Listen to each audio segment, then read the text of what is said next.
अस्सलाम नाज़रीन, उम्मीद है आप खैर खैरियत से होंगे। इस वीडियो के अंदर जो भी मैं ओपिनियन देता हूँ मेरे अपने नहीं होते।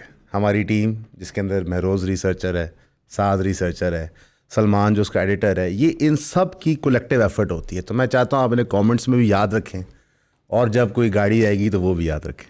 उसकी वजह ये है कि हमारे मुल्क में मुझे नहीं समझ आता हमारे सियासतदानों का पीआर एजेंट कौन है, आईएसपीआर की पीआर कौन रन करता है। बट फॉर सम रीज़न मेरा एक सिंपल डम प्रॉपर्टी रियल एस्टेट एजेंट का जो ब्रेन है वो कंप्यूट नहीं कर पाता जो ये हरकतें करते हैं।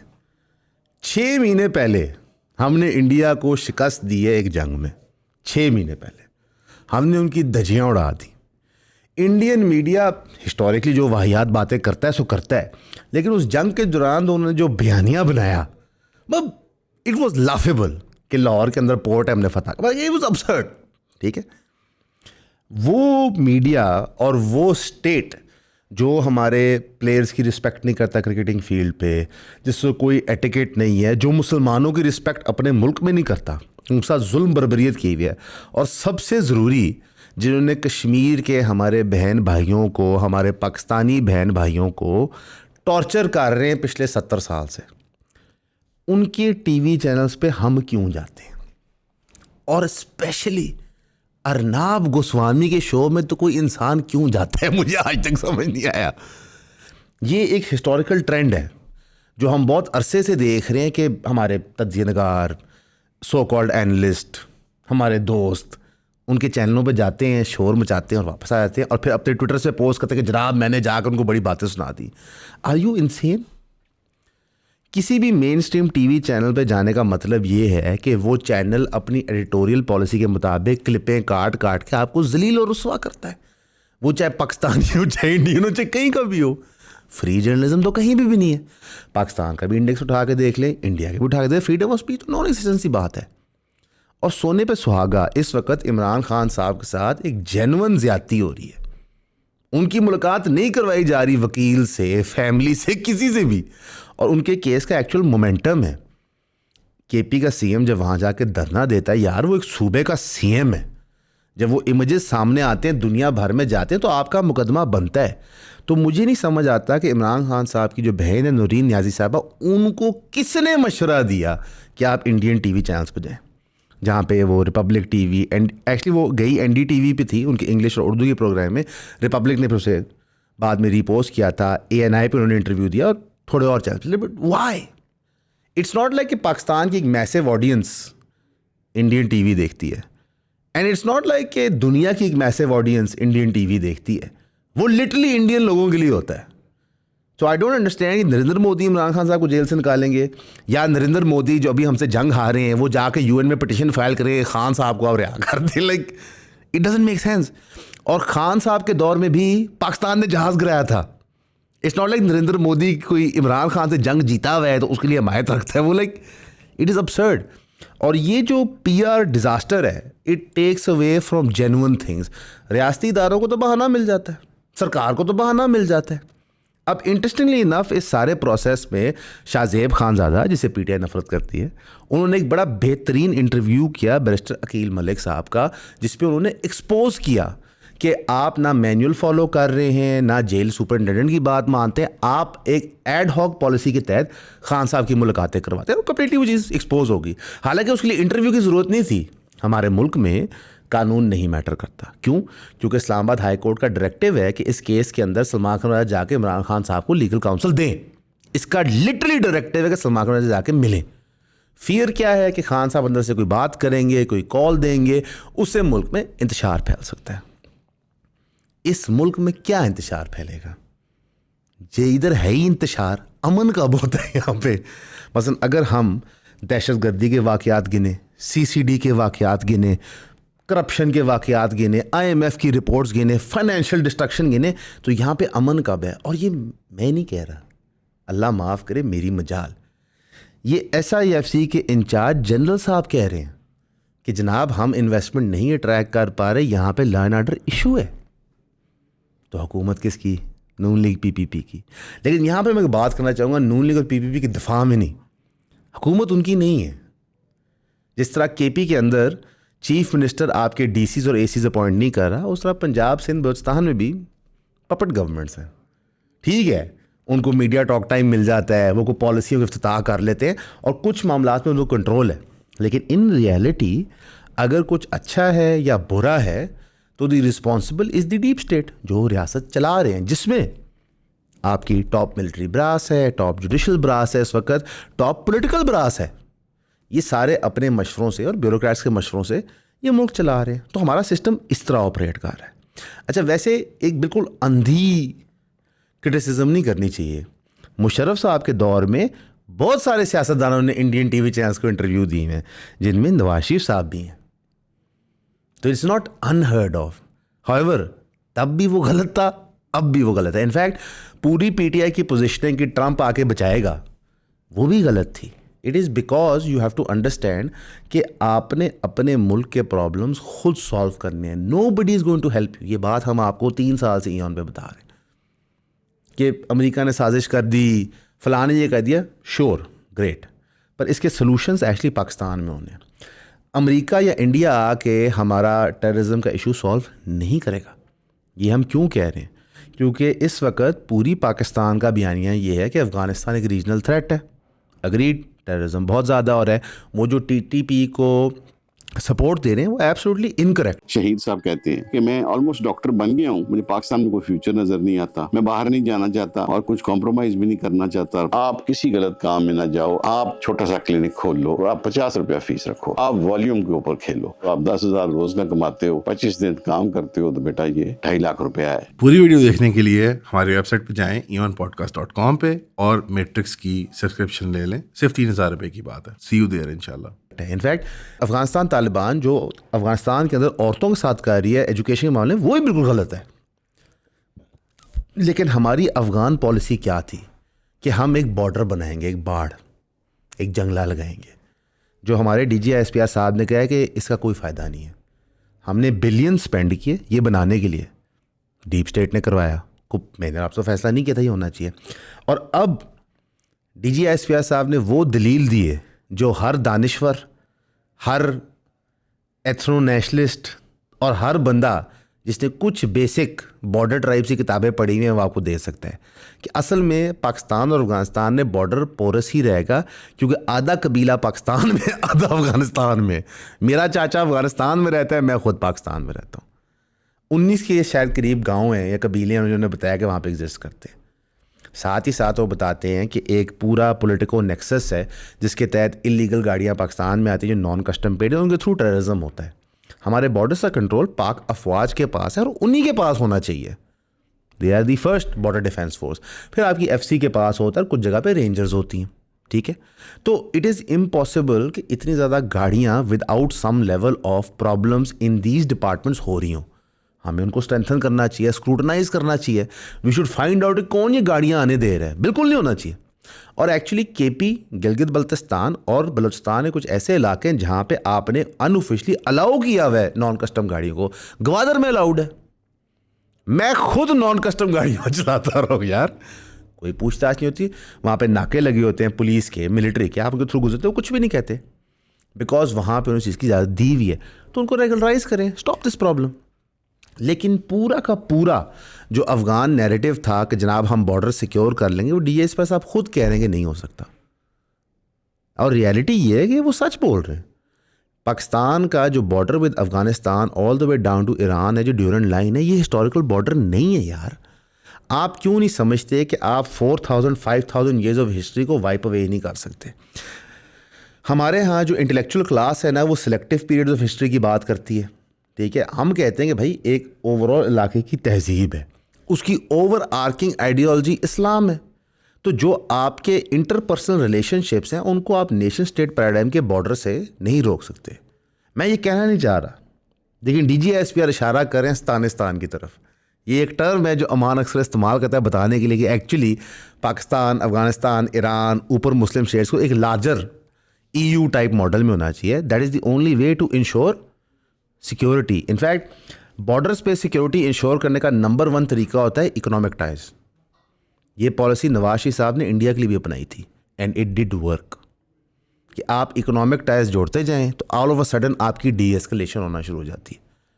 ये पॉलिसी पाकिस्तान ने जब भी अफ़गानिस्तान के साथ परसू की है तो डी एस्केलेशन ऑफ वायलेंस हुआ है, और जब भी हमने एंटेगनाइजेशन की पॉलिसी इस्तेमाल की है, चाहे वो वॉर ऑन टेरर के टाइम में हो या चाहे अब हो, तो वायलेंस एस्केलेट किया है। दुनिया के सारे दानिश्वर ये मानते हैं कि मेजॉरिटी ऐसे कॉन्फ्लिक्ट्स जहाँ पे गुरिल्ला वॉरफेयर हो और दहशतगर्दी का इस्तेमाल हो, वो निगोशिएशन से ही सेटल होते हैं। सो हम क्यों पहिया ईजाद करने पे निकले, मैं don't understand.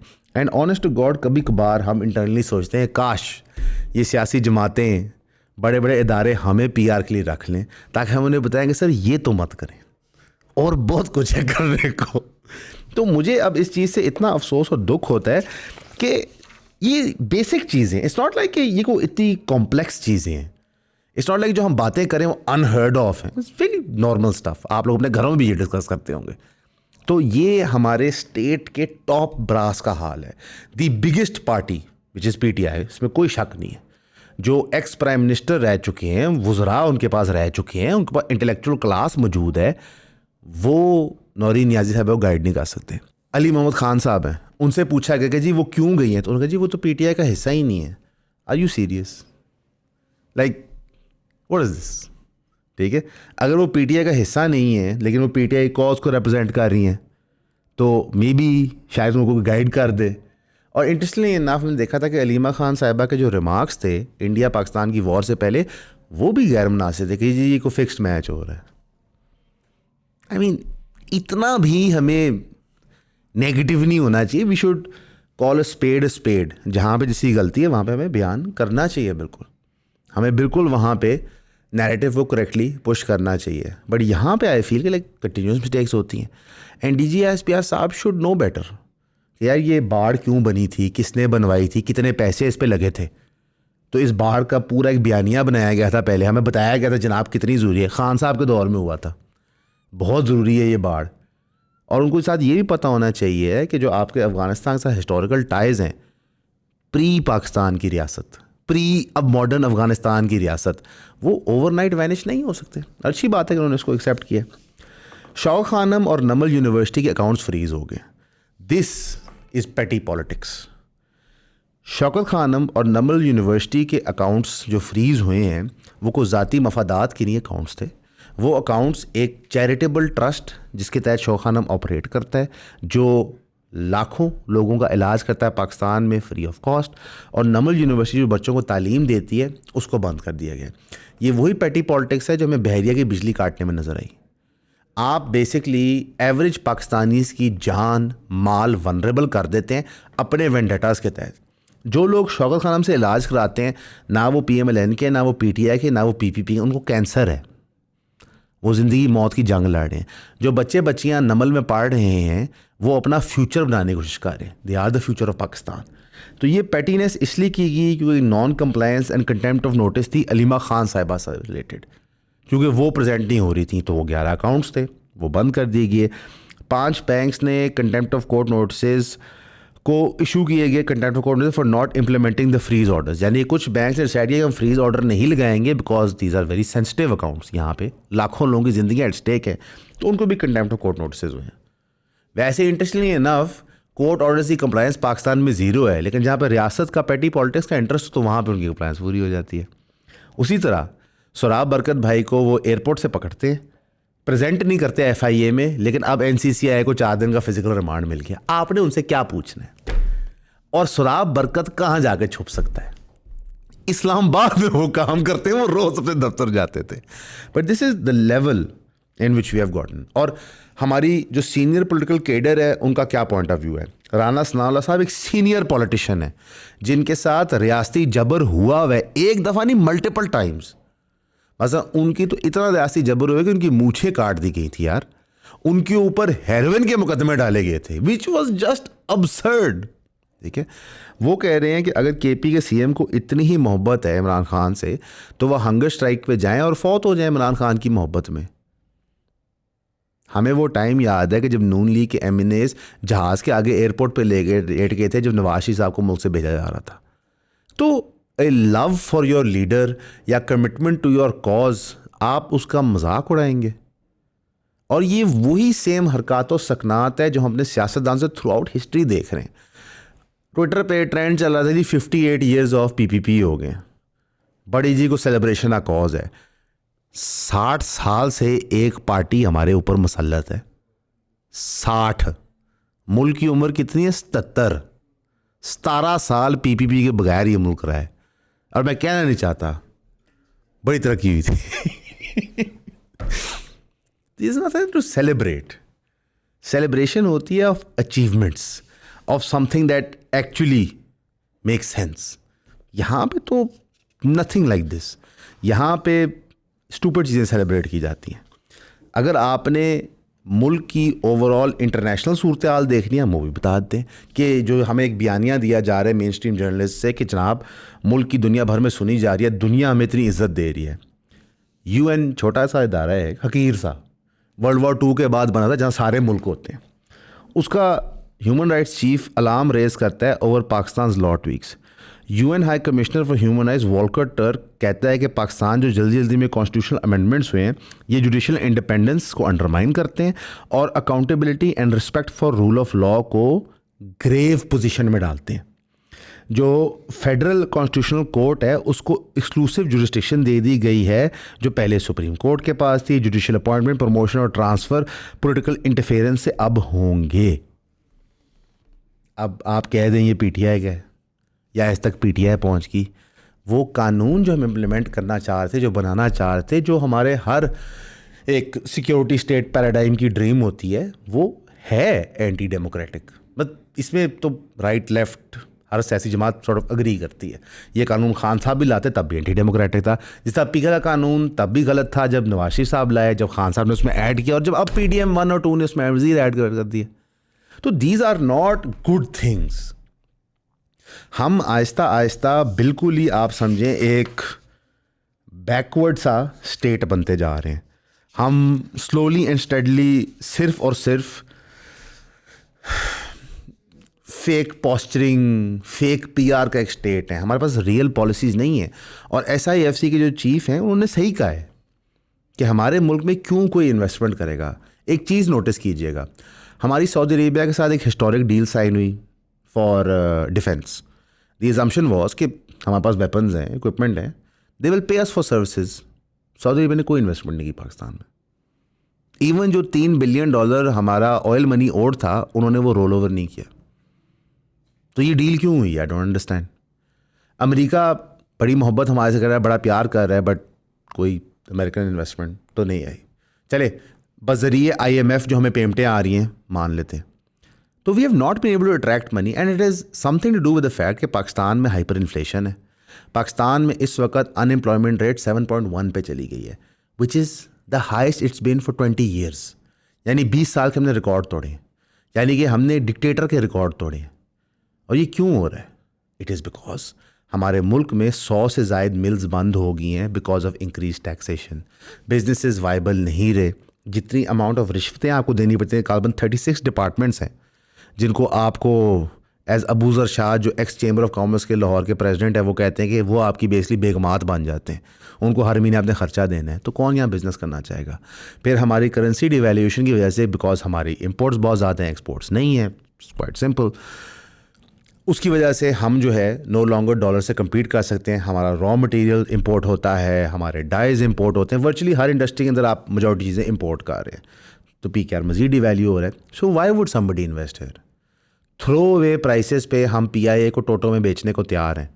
Bar bar pressure आ रहा है प्राइवेटाइजेशन डिपार्टमेंट के ऊपर कि जनाब आप इसको प्राइवेटाइज़ करें डिपार्टमेंट, लेकिन बिड्स उस तरह नहीं आ रही। इट्स नॉट लाइक गवर्नमेंट ने ट्राई नहीं किया, पूरा जोर लगाया। शहबाज शरीफ साहब ने कोई मुल्क नहीं छोड़ा जहाँ वो गए ना हो। साथ वो इकोनॉमिक बिड्स भी देते हैं, इकोनॉमिक ऑप्शंस भी दे रहे होते हैं। उन्होंने इंटरनली मुल्क के अंदर कोई डिपार्टमेंट ऐसे है उसको ऑडिट ना किया कि इसको बेचा जा सकता है कि नहीं। But reality is nobody is giving you money. ना टैक्स उतना इकट्ठा हो रहा है जितना आप FBR प्रोजेक्ट करती है IMF के लिए, ना IMF के ट्रांशेस को इतने बढ़ेंगे कि मुल्क सस्टेन होता है। सो पाकिस्तान की इकॉनमी साइज श्रिंक किए जा रहा है। ये तो 24 से 25 और 25 से 26 के बजट में हमें नज़र आ गया था। तो we are in a dire situation. हम आपको गालबन 8-9 महीने से कह रहे हैं कि हजूर अपने पैसे बचाओ, मत करो स्टूपिड स्पेंडिंग। ये ज़ाती इंडिविजुअल्स को हम कह रहे हैं, नहीं मुल्क की इकॉनमी ठीक होते हुए नज़र आ रही। SIFC का मार्की प्रोजेक्ट था ज़मीन का, कुछ नहीं हो सका।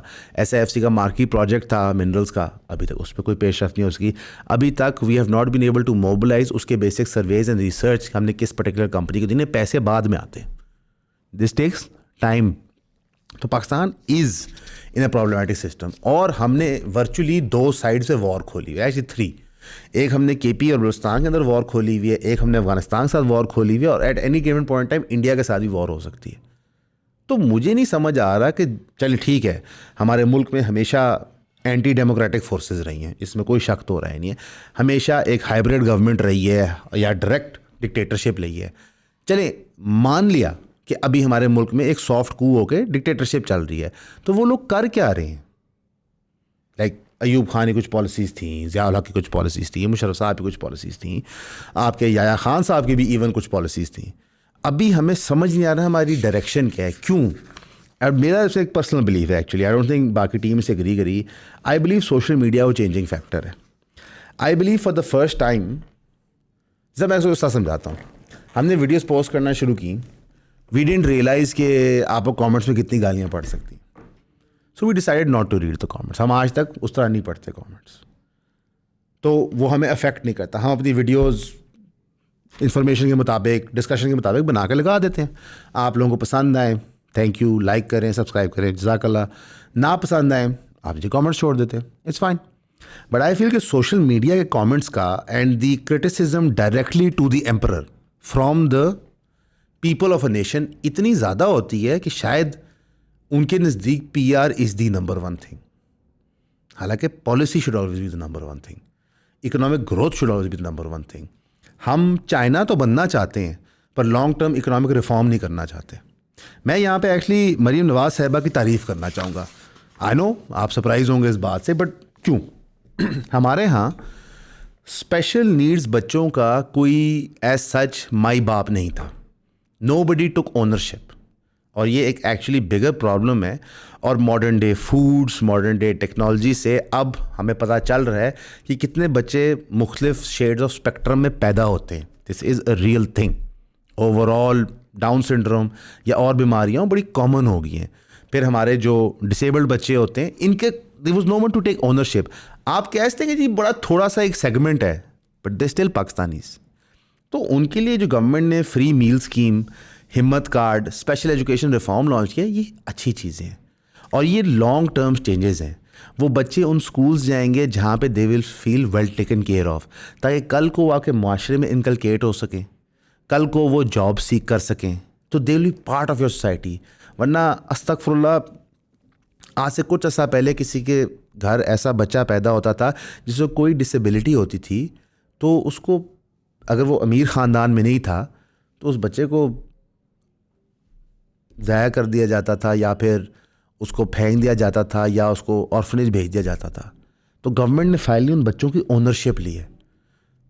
गवर्नमेंट्स को अब इसके बियॉन्ड भी जाना चाहिए, हमारी माइनॉरिटीज़ की ओनरशिप लेनी चाहिए। और सबसे बड़ी माइनॉरिटी जो एक्चुअली मेजॉरिटी है पाकिस्तान में, वो गरीब लोग हैं। बिकॉज वर्ल्ड बैंक के सेंसस के मुताबिक हम मज़ीद पॉवर्टी लाइन के नीचे बंदे धकेल चुके हैं। तो ये गवर्नमेंट का step in the right direction है। मसलन इवन के उन बच्चों के लिए सेफ्टी एंड एक्सेसिबिलिटी, उनके माँ बाप के लिए सपोर्ट, ये सब कुछ सरकार फराहम करिए। सो आई फील कि ये अच्छी चीज़ है। This is a long term policy. लेकिन आउट ऑफ 100 पॉलिसीज़ एक पॉलिसी इज़ नॉट इनफ। तो जिस तरह फॉर एग्ज़ाम्पल मैं समझता हूँ कि स्मॉग के ऊपर हमने आधा काम किया, आधा काम नहीं किया। Let me explain how. Smog के ऊपर डाटा मैपिंग के लिए सरकार ने पैसे खर्च किए, इक्विपमेंट ली, लगाई, दिखाई। Now we know data mapped है। नाउ वी नो कहाँ से फैक्ट्री मिशन आ रहा है, कितना आ रहा है, कहाँ से कार मिशन आ रहा है, कितना आ रहा है, कहाँ पे फ्यूल बेहतर बर्न हो रहा है, कहाँ पे नहीं हो रहा है। This is what data mapping is. लेकिन उसके सोल्यूशंस नहीं प्रपोज किए। Again the policy action should have been कि डाटा मैपिंग ऐसे होगी and these are the solutions. Like the number 1 solution जो आई फील हर सूबे में इररिस्पेक्टिव ऑफ कौन सी गवर्नमेंट है, चाहे सिविलियन डिक्टेटरशिप है, कि हर साल हर शहर को probably I would say twice a year tree drive करनी चाहिए। इंसेंटिवाइज पीपल है। इस वक्त अगर मुझे सरकार कहना कि यार हम आपको टैक्स ब्रेक देंगे अगर आप 10,000 दरख्त लगाओगे, तो आधा लाहौर शहर सुबह उठ के 10,000 दरख्त लगा देगा कि टैक्स ब्रेक मिल रहा है। ये लॉन्ग टर्म में हमें बचाएंगे।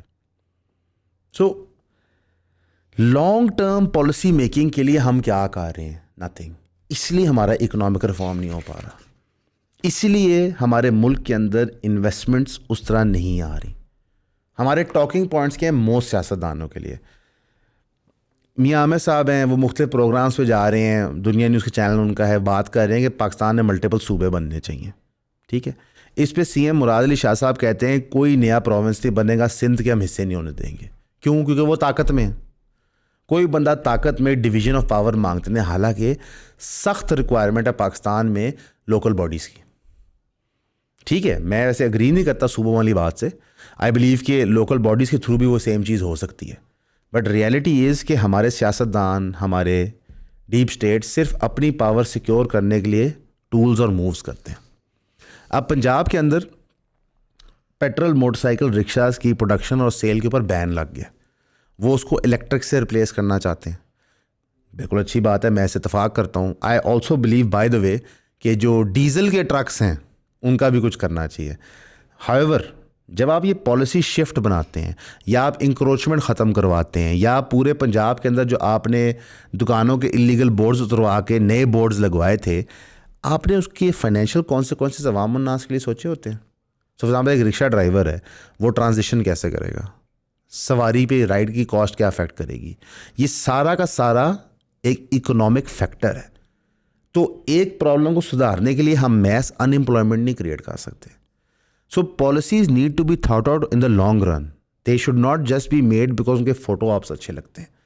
ये एक real harsh critic of all governments है। मसलन कि कोई ऐसी गवर्नमेंट हमने नहीं देखी जो मेजॉरिटी ऑफ पब्लिक पॉलिसी को स्पेंड करे अपनी तारीफ और अपना कद बुलंद करने के लिए। इन कंक्लूजन, सलमान को क्लिप से पहले मैंने फुल ड्राइव था कि आज बहुत ख़तरनाक क्लिप है। ये क्लिप एक अपील है कि पंजाब गवर्नमेंट की एक गुड पॉलिसी को लिए कि हमने बताया कि ये एक्चुअली गुड है, इसका ये पाए तकमील तक डायरेक्शन है। अगर आप पाकिस्तान के लोगों की ज़िंदगी आसान बनाना चाहते हैं तो this is the way to do it. Ideas सबके पास बहुत अच्छे होते हैं। फॉर एग्जांपल, करप्शन नहीं होनी चाहिए पाकिस्तान में। कौन इससे एग्री करता है? फिर सब एग्री करते हैं। सलमान थोड़ा पीछे कह रहा है, sir some time is okay, तब but how will we do it? जो करप्ट इकॉनमी है उसको वाइट कैसे करेंगे? FBR नया प्लान बना के IMF को भेजता है टारगेट, लेकिन उसको अचीव कैसे करेगा किसी को नहीं पता होता। सो हमारे यहाँ लॉन्ग टर्म पॉलिसी मेकिंग नहीं होती। This is something that we should think about. बाढ़ बना दो बहुत ज़रूरी है, और 2 साल बाद कहो कि बाढ़ इतनी ज़रूरी नहीं है। बिलियंस लगाओ एक चीज़ करने में, बिलियंस उसके PR में लगाओ, और फिर बिलियंस स्पेंड करो बताने के लिए कि जो पिछले बिलियंस लगाए थे वो समझ नहीं आते थे। It's no longer a simple mistake. आप छोटे होते हैं ना तो आपकी गलतियाँ छोटी होती हैं। होमवर्क नहीं करोगे, स्कूल के टेस्ट में बुरा ग्रेड आ जाएगा। जब आप काम करना शुरू करते हो कॉन्सिक्वेंसेस बढ़ जाते हैं। जब अपने बच्चों की ज़िंदगी के फैसले होते हैं कॉन्सिक्वेंसेस बढ़ जाते हैं। तो जो लोग 25 करोड़ लोगों के ज़िम्मेदार हैं उनके डिसीजंस के बहुत सवेयर कॉन्सिक्वेंसेस होते हैं। इसलिए आईनी तरमीम पर डिबेट होनी चाहिए, इसीलिए मैंडेट होना चाहिए लोगों के पास जब वो गवर्नमेंट में आते हैं।